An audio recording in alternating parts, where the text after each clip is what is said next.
अस्सलाम वालेकुम viewers, programme हम और आप 99 के साथ आपकी होस्ट सनाली ताज हाजिर खिदमत है।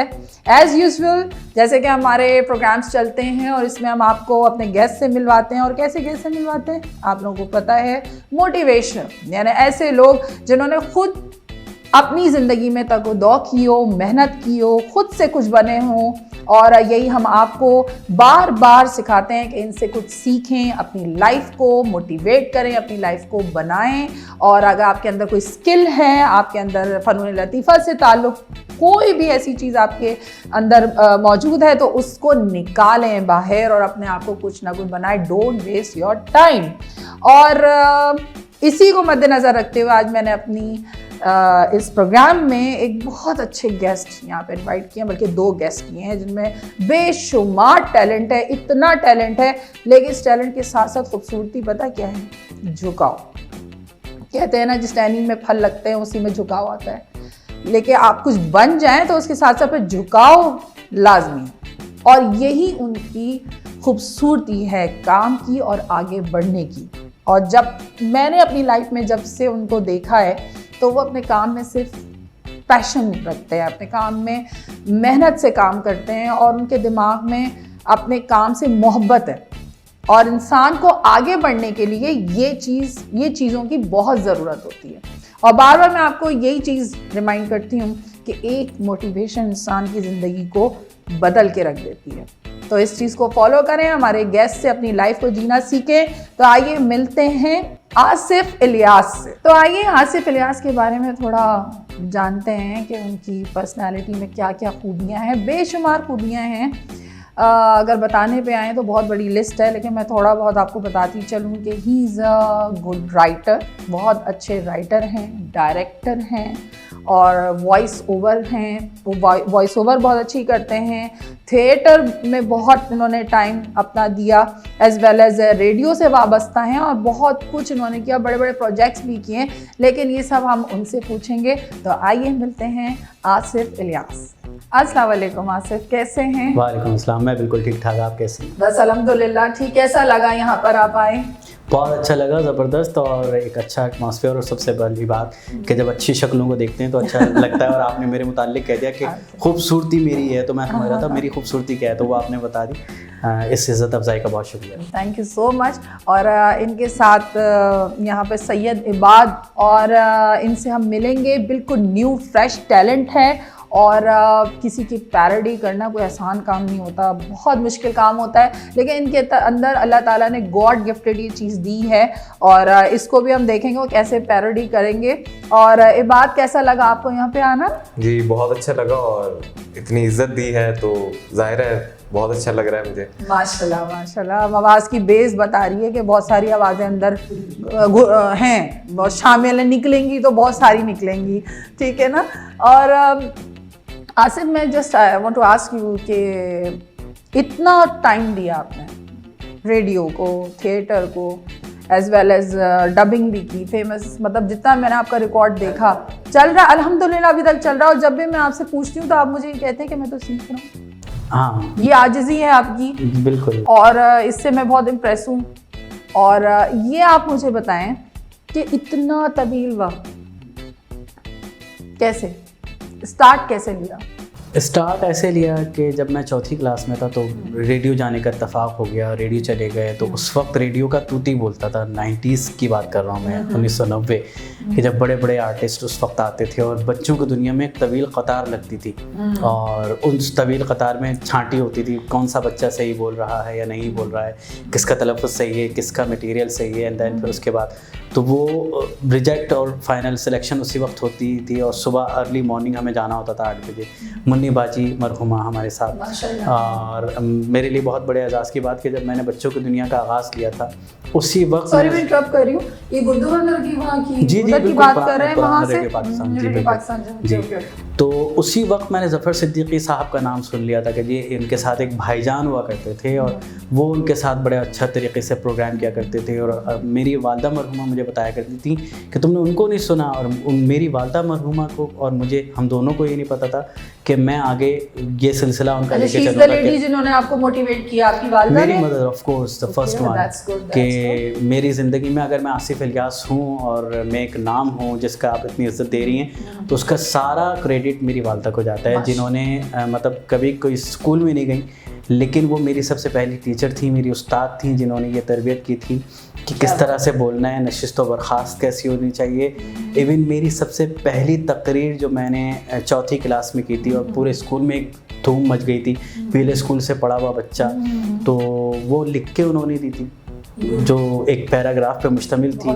वहाँ से फिर मैं होता हुआ ऑल कराची लेवल पे और फिर ऑल पाकिस्तान लेवल पे, तो वो क्रेडिट भी उनको जाता है। फिर उसके बाद मैं अगर सिंध मदरसा में कायद आज़म के स्कूल में पढ़ा हूँ, मेरे वाले साहब एक मज़दूर आदमी जो पढ़ाने का ख्वाब भी नहीं देख सकते थे, तो उसकी तहरीक भी मेरी वालदा मरहूमा थी कि उन्होंने सोच लिया था कि पेट पे पत्थर बांध दूंगी, लेकिन अपने इकलौते बेटे को मुझे पढ़ाना है तो सिंध मदरसा में ही पढ़ाना है। क्या बात है, और वो पढ़वाया उन्होंने, और अल्हम्दुलिल्लाह मैंने स्कॉलरशिप पे पढ़ा। उन्हीं की ये दुआएं थी कि जिसकी वजह से सिंध मदरसा में ना सिर्फ मैंने एक नाम बनाया था एज ए स्टूडेंट, बल्कि मुझे ये एजाज़ भी हासिल है अपनी वालदा की वजह से, उनकी दुआओं की वजह से, कि मैंने 5 साल वहाँ पढ़ाया भी। तो ये सारे क्रेडिट माँ को जाते हैं। और ये बहुत बड़ी बात है आसिफ कि अगर पेरेंट्स जो चाहते हो औलाद वो करके दे, ये भी एक बहुत बड़ी चीज होती है। अच्छा, ये हर कोई नहीं इस चीज को रियलाइज करता है, लेकिन ना, ये बात मैं सही कह रही हूँ ना, हर चीज रियलाइज नहीं करता।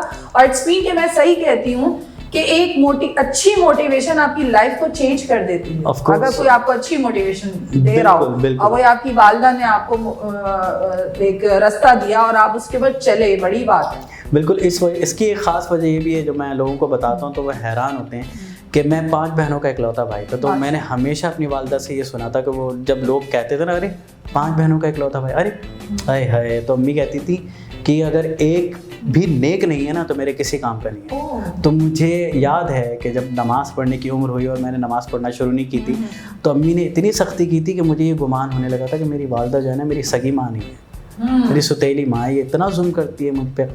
लेकिन आज एहसास होता है कि अगर वो ये सख्तियाँ ना करती तो मैं शायद पढ़ता भी नहीं। वो वही ना, कड़वी दवाई असर करती है ना। अब वो प्यार करती तो वो पैम्पर्ड हो जाता है चाइल्ड, और फिर वो कुछ कर नहीं पाता। ये तो मेरे साथ भी है कि मैं अपने बच्चों के साथ, अपनी बेटी के साथ सख्ती से, वो भी डरी रहती है कि पता नहीं क्या बात है, मम्मा इतनी है भी मेरी मम्मा की नहीं, कभी उसको शक हो जाता है। अच्छा, थोड़ा ही बाद आपके ऊपर आते हैं, तो आपने कैसे स्टार्ट किया, कैसे आपके जहन में आया कि मैं इस तरफ रुझान, कोई मोटिवेशन आपको मिली या खुद से ट्राई मारा? मोटिवेशन यही है बस कि स्टार्ट ये था कि बचपन से ही कोई परिंदा हो गया, जानवरों की आवाज़ें निकालना शुरू की। अच्छा। उसके बाद फिर टीचर्स पे आ गया, टीचर्स की आवाज़ें स्कूल में निकाला करता था।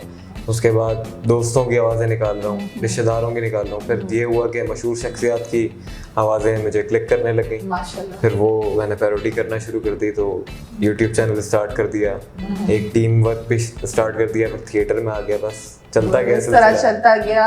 वही कहते हैं ना, अल्लाह ताला पे रास्ते खोलता जाता है। आपकी नीयत साफ हो तो अल्लाह ताला खुद ही रास्ते बनाता है, हकीकत। वही वाली बात। तो मैं अब जहाँ तक टैलेंट की बात है, तो टैलेंट हम आसिफ से स्टार्ट करेंगे माशाल्लाह। तो आपने प्रोजेक्ट्स किए बहुत बड़े बड़े, मेरा सुल्तान, अतुल गाजी का आपने वॉइस ओवर किया, तो कौन सा कैरेक्टर था आसिफ को?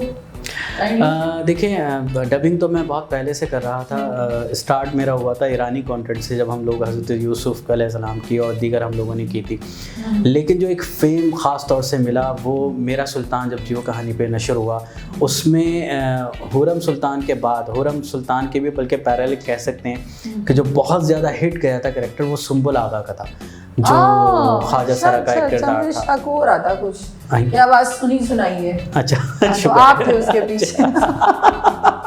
लेकिन मैं आपको बताऊं कि आवाज़, मतलब ऑडिशन जो मैंने लिया था, तो जो टर्किश में जो आर्टिस्ट ने परफॉर्म किया वो अपनी जगह बहुत जीनियस आर्टिस्ट है, तो वो तो अपने लहजे में बोल रहा है। लेकिन जब ये उर्दू के लिए डब होने जा रहा था, तो यहाँ मैंने क्रेडिट दूंगा नदीम असद साहब को। अच्छा। जो कि इसके डबिंग हेड थे।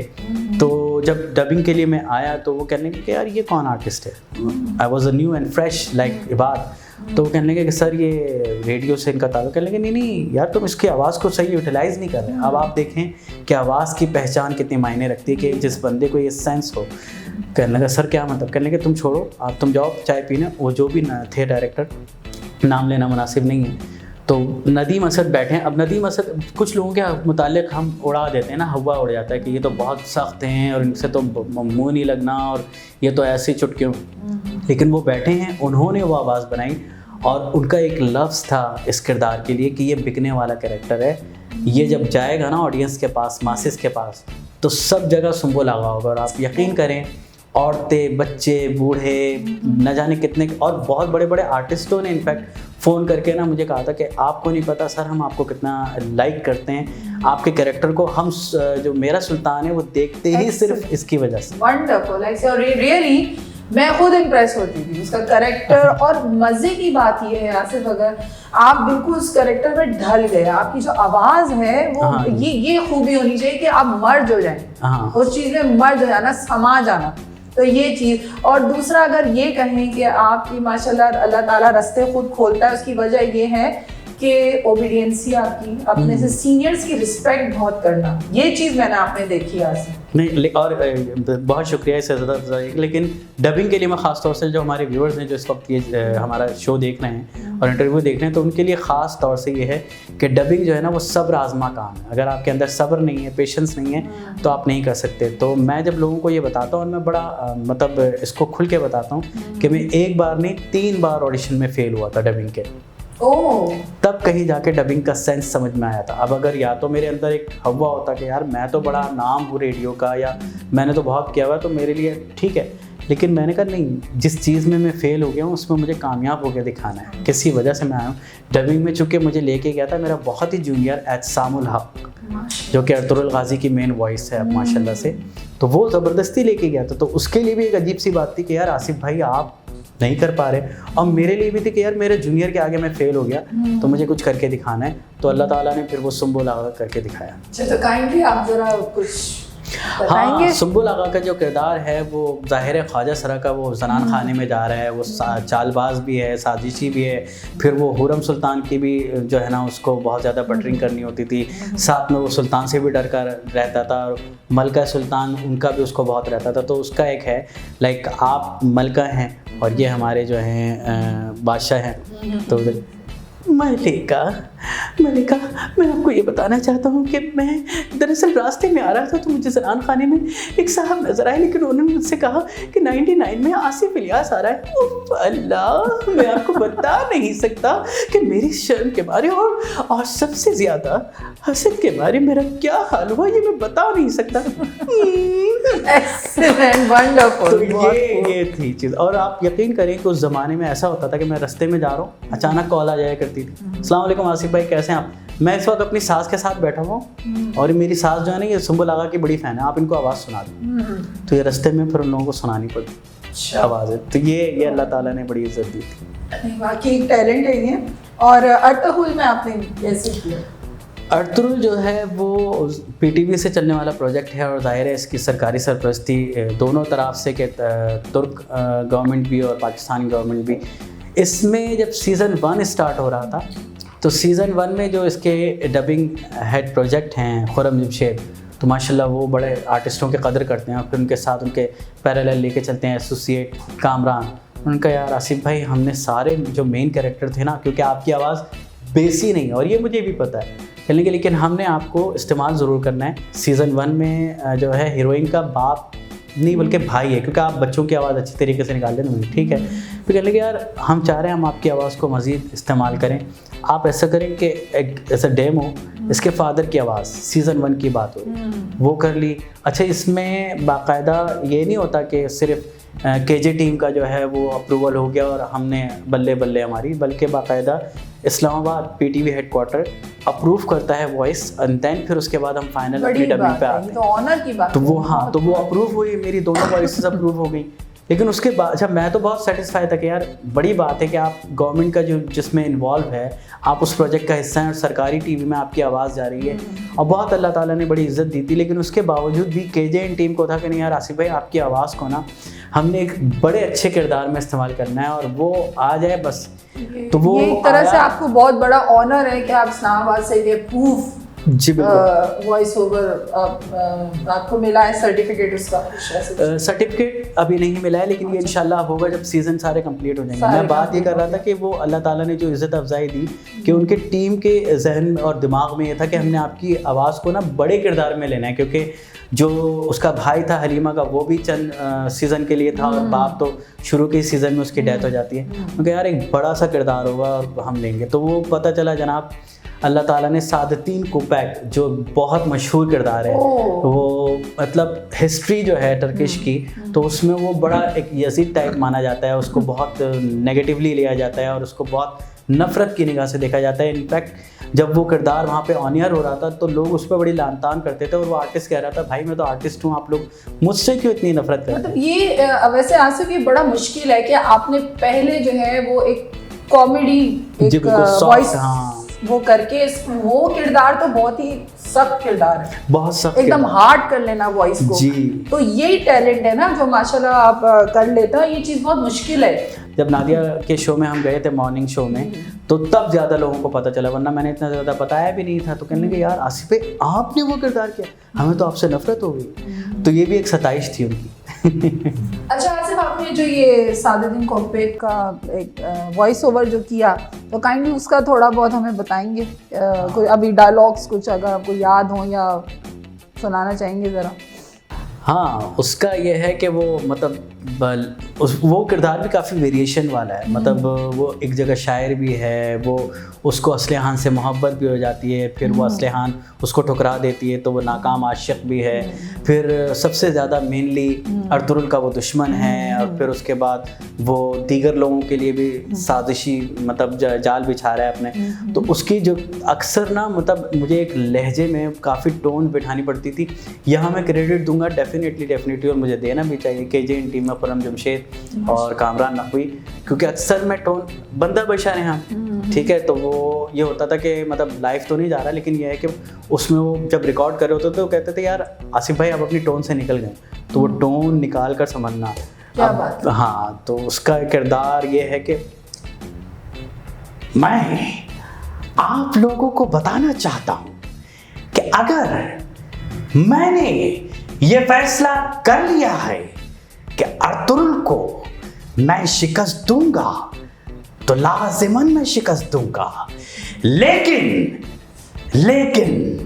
मैं ये बता दूं इससे पहले मैं अपना अक़द चाहता हूं, और अक़द के लिए मैंने एक लड़की ढूंढ ली है और वो असलहान के सिवा कोई और नहीं हो सकती, लेकिन मुझे भूख बहुत लगती है, इसलिए मैंने फिलहाल अपने बावर्ची को बहुत मज़े के उम्दा और अनवा अक़साम के खाने पकवाने के लिए दिए हैं।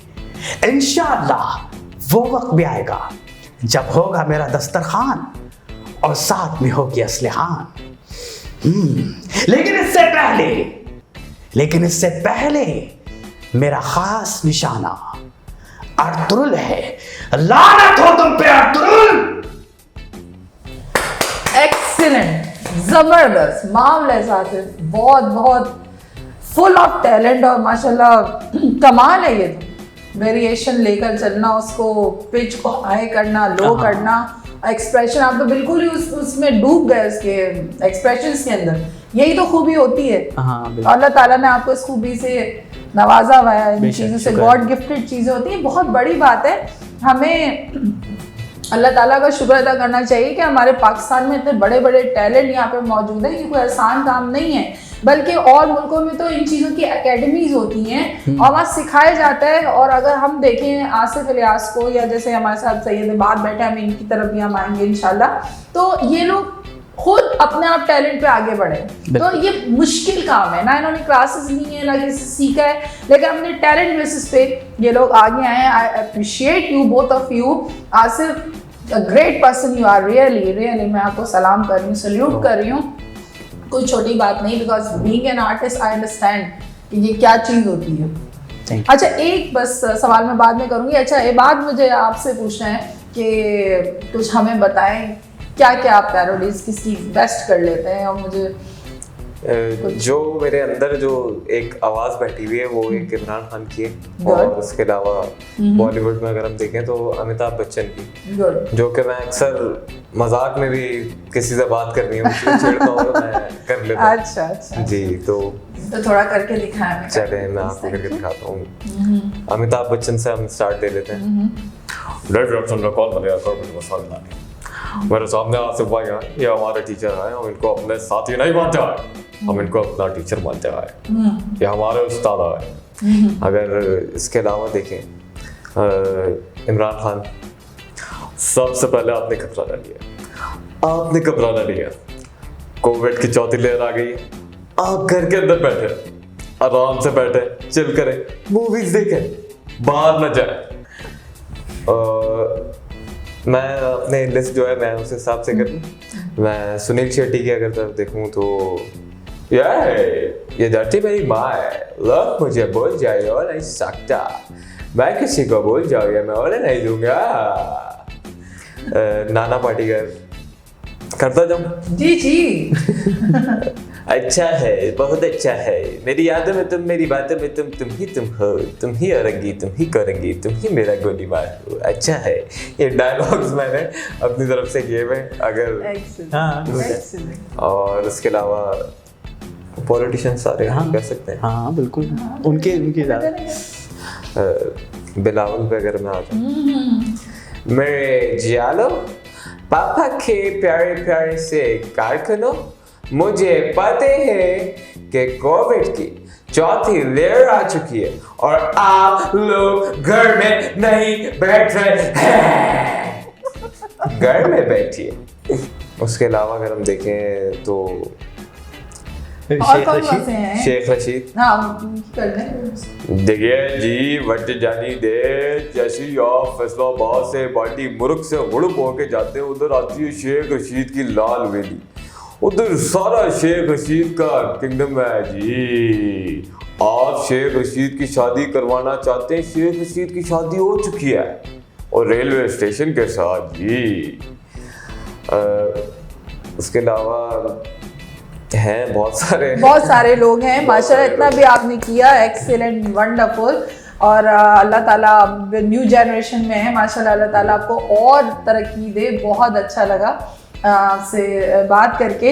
अच्छा आसिफ, थोड़ा सा मुझे काइंडली बताएं कि इतना कुछ आपने रेडियो, थिएटर, डबिंग की और ये सब कुछ, तो इसमें से सबसे मुश्किल काम क्या है? और आसान तो हो ही नहीं सकता, डेफिनेटली हर चीज़ एक टैलेंट है, इसमें सबसे ज़्यादा मुश्किल किसमें पेश है? अच्छा, मुश्किल नो डाउट थिएटर, क्योंकि थिएटर जो है ना वो हर एक के बस की बात नहीं है, क्योंकि वो लाइव मीडियम होता है। अगर मतलब आप अच्छा कर रहे हैं, आपको ऑडियंस फ़ौरन अप्लॉज करेगी, आपको अप्रिशिएट करेगी, आपके लिए स्टैंडिंग ओवेशन तक हो जाएगा। लेकिन अगर आपने गलत किया तो ऑडियंस आपको माफ़ नहीं करेगी। बॉस अंडे टमाटर तो दूर की बात है, अब तो ऑडियंस बहुत ज़्यादा अवेयरनेस हो गई, अब तो बहुत ज़्यादा, तो वो तो आपका जो हशर करेगी वो आप सोच भी नहीं सकते। बिल्कुल ऐसा ही है। तो सबसे मुश्किल जो है वो थिएटर ही है। अच्छा, तो इसकी रिहर्सल्स भी होती हैं? ऑफ कोर्स होती हैं। थिएटर के लिए तो रिहर्सल मस्ट है। मतलब मैंने जब स्टार्ट लिया था 2000 में, बल्कि उससे पहले ले लिया था मैंने, तो हमने अपने सीनियर्स से जो सुना है, चूँकि वो जाहिर है एक फारिग वक्त था, एक बहुत वक्त था, व्हाट्सएप नहीं था, टीवी स्टेशन इतने नहीं थे, रेडियो भी एक ही था, तो महीनों रिहर्सल्स चला करती थी। लेकिन अब वो घट कर जो है वो हफ्तों पे आ गई हैं। ठीक है, लेकिन मस्ट है आपको एक हफ्ता भी अगर आप कर रहे हैं तो बॉस, इसका मतलब है आप अपने थिएटर से डेडिकेटेड हैं, आप कमिटेड हैं। और अगर आप समझ रहे हैं नहीं जी आज लिख लिया है कल करना है, तो इसका मतलब है आप सिर्फ या तो पैसा बना रहे हैं या आवाम को उल्लू बना रहे हैं। बिल्कुल। और इसी के साथ साथ बहुत अच्छी गुफ्तगू रही हमारी आसिफ इलियास से, और एज वेल एज हमारे साथ बहुत अच्छे गेस्ट न्यू कमर्स में सैयद इबाद से। और ये वो लोग हैं जिन्होंने अपनी जगह खुद बनाई, अपने टैलेंट के बेसिस पे बनाई, और यही चीज़ हम बार बार आपको पॉइंट आउट करते हैं, बार बार आपको फिगर आउट करते हैं कि प्लीज़ अगर आपके अंदर कोई टैलेंट है या आपके अंदर कोई खूबी है, उसको तो उभारिए, उसको निकालिए, ना कि आप अपने आप को वेस्ट करें। डोंट स्पॉइल योरसेल्फ, अपने आप को आगे बढ़ाइए। मोटिवेशन लाजमी है, और वही मोटिवेशन हम आपको इस प्रोग्राम के ज़रिए देते हैं। और हमारे गेस्ट भी ऐसे हैं कि जिन्होंने अपनी मेहनत से, तगोदो से अपनी लाइफ को बनाया। और इसके साथ साथ थोड़ा कुछ पैगाम देना चाहेंगे आसिफ आप हमारे व्यूवर्स को 99 के हवाले से, प्लस ये कि आपने जो भी अपने कैरियर में मेहनत की है, क्या कहना चाहेंगे आप? बस वही है, नाम ही कोई बग़ैर मुशक्क़त के ना ही हुआ। 100 बार जब अक़ीक़ कटा तब नगी हुआ। तो आप जब मेहनत करते हैं तो यकीनन अल्लाह ताला आपको कामयाबी देता है। आप अपनी तरफ से मेहनत करते जाएं। हासिद बहुत होते हैं, रास्ता रोकने वाले बहुत होते हैं, उनकी परवाह मत करें, अपने ऊपर यकीन रखें और अल्लाह पे भी। Very good. इबाद आप कुछ कहना चाहेंगे प्लीज़? मैं बस यही कहना चाहूँगा, जो इंसान अपनी हार को अपनी जीत मान ले ना, वो कामयाब है। तो बस मैं भी इसी बात को मद्देनज़र रखते हुए चल रहा हूँ। इंशाल्लाह अगर अल्लाह ने चाहा तो आगे जाऊँगा। इंशाल्लाह अल्लाह ताला आपको बहुत कामयाबियाँ देगा, और आप तो माशाल्लाह हैं ही हमारे बहुत अच्छे कामयाब शख्सियत है। अल्लाह ताला आपको और तरक्की दे आसिफ। इसी के साथ इजाज़त चाहते हैं हम और आप 99 के साथ। आपकी होस्ट सनाली ताज। अल्लाह हाफ़िज़।